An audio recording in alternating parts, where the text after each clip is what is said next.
साथियों नमस्ते। तो आज हम अध्याय 9 त्रिकोणमितीय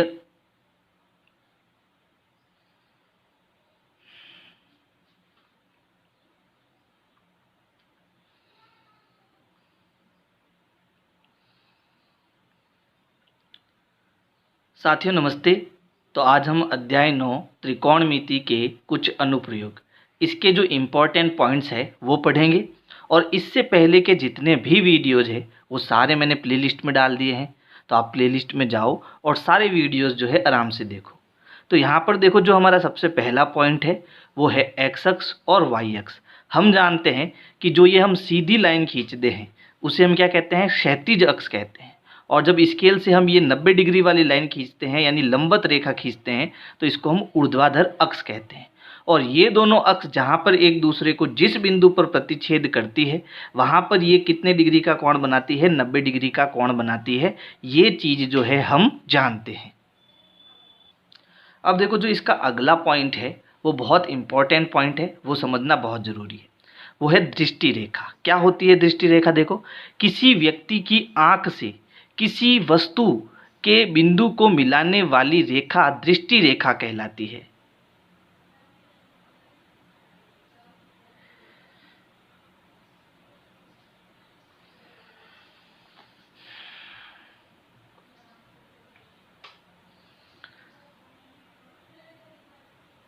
साथियों नमस्ते। तो आज हम अध्याय 9 त्रिकोणमिति के कुछ अनुप्रयोग, इसके जो इम्पोर्टेंट पॉइंट्स हैं वो पढ़ेंगे। और इससे पहले के जितने भी वीडियोज़ हैं वो सारे मैंने प्लेलिस्ट में डाल दिए हैं, तो आप प्लेलिस्ट में जाओ और सारे वीडियोज़ जो है आराम से देखो। तो यहाँ पर देखो, सबसे पहला जो हमारा पॉइंट है वो है क्षैतिज अक्ष और ऊर्ध्वाधर अक्ष। क्या होती है क्षैतिज अक्ष? जब हम स्केल से सीधी लाइन खींचते हैं तो इस अक्ष को हम क्षैतिज अक्ष कहते हैं। और जब इस लाइन पर हम एक लंबवत रेखा खींचते हैं, है ना, यानी एक 90 डिग्री वाली लाइन खींचते हैं तो इसको हम ऊर्ध्वाधर अक्ष कहते हैं। और ये दोनों अक्ष जहाँ पर प्रतिच्छेद करती है वहाँ पर 90 डिग्री का कोण बनता है, चारों तरफ 90 डिग्री का कोण बनता है।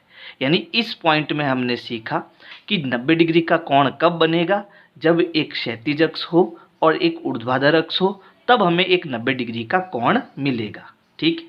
अब इसका जो अगला पॉइंट है वो है दृष्टि रेखा, और इसे समझना बहुत ज़रूरी है। क्या होती है दृष्टि रेखा?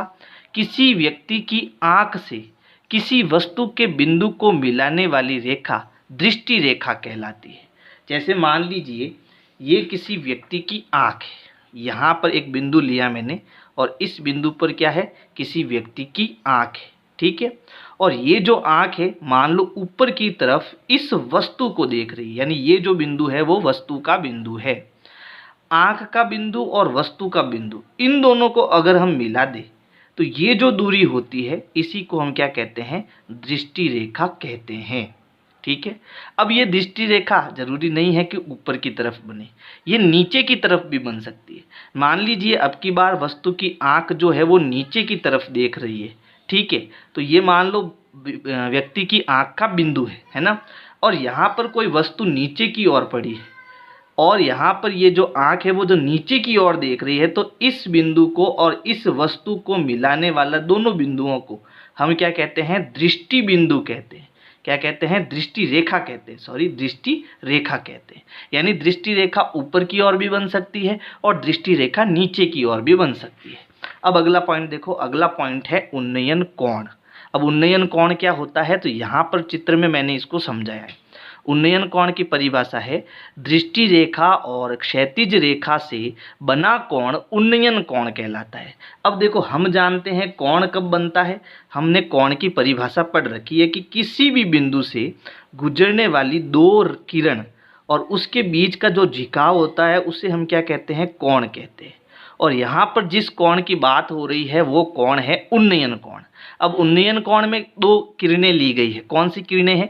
एक तो दृष्टि रेखा। दृष्टि रेखा अभी मैंने हम समझाया दृष्टि रेखा क्या है। तो देखो, ये किसी व्यक्ति की आंख का बिंदु है और यहाँ पर कोई वस्तु है, तो इस दोनों बिंदुओं को जब हमने मिलाया तो ये हमारी दृष्टि रेखा हो गई।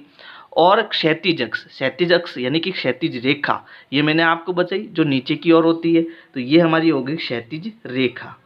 इन दोनों किरणों के बीच ये जो झुकाव आ रहा है इसे हम क्या कहेंगे, कोण कहेंगे।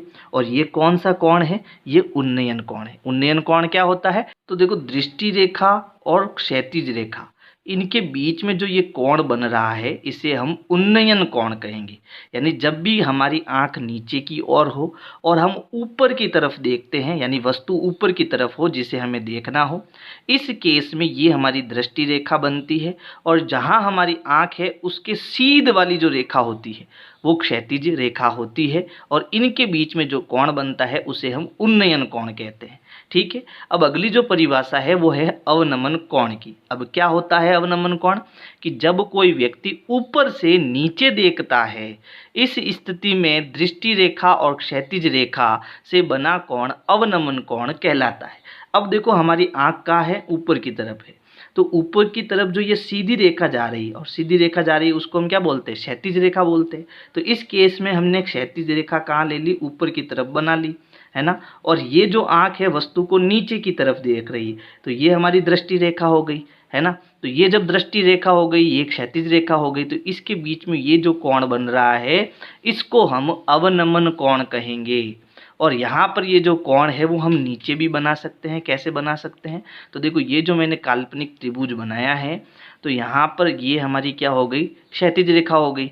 अब ये क्षैतिज रेखा नीचे वाली क्षैतिज रेखा के समांतर होगी, तो जब ये समांतर होगी तो ये तिर्यक रेखा होगी और यहाँ पर एक जेड बनेगा। और जब जेड बनता है तो ये एकांतर कोण आपस में क्या होते हैं, बराबर होते हैं। तो ये थीटा और यहाँ नीचे थीटा दोनों आपस में क्या हो जाएंगे, बराबर हो जाएंगे। ठीक है। लेकिन ये जो कोण होगा इसको हम क्या बोलेंगे, अवनमन कोण बोलेंगे। बात समझ में आई। अब देखो अगला पॉइंट है, त्रिकोणमितीय अनुपातों की सहायता से किसी वस्तु की ऊंचाई या लंबाई या दो सुदूर वस्तुओं के बीच की दूरी ज्ञात की जा सकती है। यानी जो अभी हमने पढ़ा है उन्नयन कोण और अवनमन कोण, ये किसी भी समकोण त्रिभुज में अगर बनता है तो इस केस में हम त्रिकोणमितीय अनुपातों का सहारा लेकर किसी भी वस्तु की ऊंचाई, लंबाई या दो वस्तुओं के बीच की दूरी ज्ञात कर सकते हैं। तो वापस मैं आपको बता देता हूं, जो हमने चैप्टर 8 में पढ़ा है त्रिकोणमितीय अनुपात, वो कौन कौन से थे, sine theta, cos theta, tan theta, cosec theta, sec theta और कॉट थीटा। और मैंने इसमें आपको याद रखने की एक ट्रिक बताई थी कि इनके सूत्रों को हमें कैसे याद रखना है, लाल बट्टा कक्का से याद रखना है। तो इसमें जो एल बट्टा के यानी लंब बट्टा कर्ण बनेगा वो साइन का होगा, आधार बट्टा कर्ण बनेगा वो कॉस का होगा, लंब बट्टा आधार बनेगा वो टेन का होगा। तो ये याद रखने की ट्रिक मैंने बताई थी चैप्टर 8 के इंट्रोडक्शन वीडियो में। अब इसमें देखो यहाँ पर जो मैंने पॉइंट लिखा, इसमें त्रिकोणमितीय अनुपात के बारे में हमने जान लिया। फिर मैंने यहाँ लिखा किसी वस्तु की ऊंचाई। अब ये वस्तु जो होती है, कौन कौन सी हमारे प्रश्नों में वस्तु हमें मिलेगी जिनको हमें ध्यान में रखना है, तो यहाँ पर वो है केबल, टावर, मीनार, स्तंभ, भवन। ये सभी 37 से 90 डिग्री कोण बनाते हैं। यानी कि जब भी आपको प्रश्न के अंदर ये सारी चीज़ें दे रखी हो, आपको केबल का पूछे तो ये जो सीधी लाइन होगी जो 90 डिग्री बना रही है 37 से, ये आपकी केबल हो सकती है, ये आपका टावर हो सकता है, ये आपका मीनार हो सकता है, ये स्तंभ हो सकता है या फिर भवन हो सकता है। जब भी इनके बारे में आपको बोले तो ये जो सीधी रेखा होगी वो हमेशा ये चीज़ें बनाएगी। और नीचे जो क्षैतिज होगा इसको हम आधार कहेंगे। तो ये जो आधार और ये जो बिल्डिंगें होंगी इनके बीच में हमेशा 90 डिग्री का कोण बनेगा। और सामने वाली भुजा हमारी कर्ण होगी, क्या होगी, कर्ण होगी। और यहाँ पर जो ये दोनों बिंदु कट कर रहे हैं, इस बिंदु को हम क्या कहेंगे, आधार बिंदु या पाद बिंदु कहेंगे। ये सारी चीज़ें आपके प्रश्न में आएगी, इसलिए मैं आपको ये बता रहा हूँ। इस बिंदु को हम क्या कहेंगे, आधार बिंदु या पाद बिंदु कहेंगे। यहाँ पर जो कोण बनेगा वो थीटा होगा। लेकिन कब ये उन्नयन होगा, कब अवनमन होगा, तो ये दोनों कंडीशन में बता चुका हूँ आपको।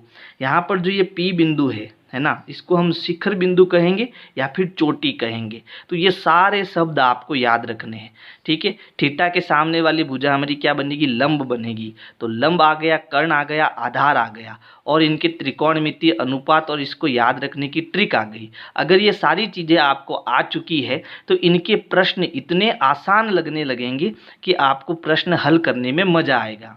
बस इस वीडियो में इतने ही इम्पोर्टेंट पॉइंट्स हैं। अगर इसको भी आप सीख चुके हो तो आपके लिए ये प्रश्नावली बहुत सरल बन चुकी है। तो अगर आपको मेरी वीडियोज पसंद आ रही है तो वीडियो को लाइक करो, अपने दोस्तों को शेयर करो। Thank you. विनय क्लासेज की प्लेलिस्ट के लिए आपको यूट्यूब के सर्च में जाना है, ऊपर लिखना है विनय क्लासेज और सर्च करना है। इसमें आपको मेरा चैनल दिखाई देगा, चैनल में आपको जाना है। इसके बाद में यहाँ पर देखो होम वीडियोज़ और प्लेलिस्ट का ऑप्शन है, तो इस प्रकार से आप मेरी प्लेलिस्ट पा सकते हैं।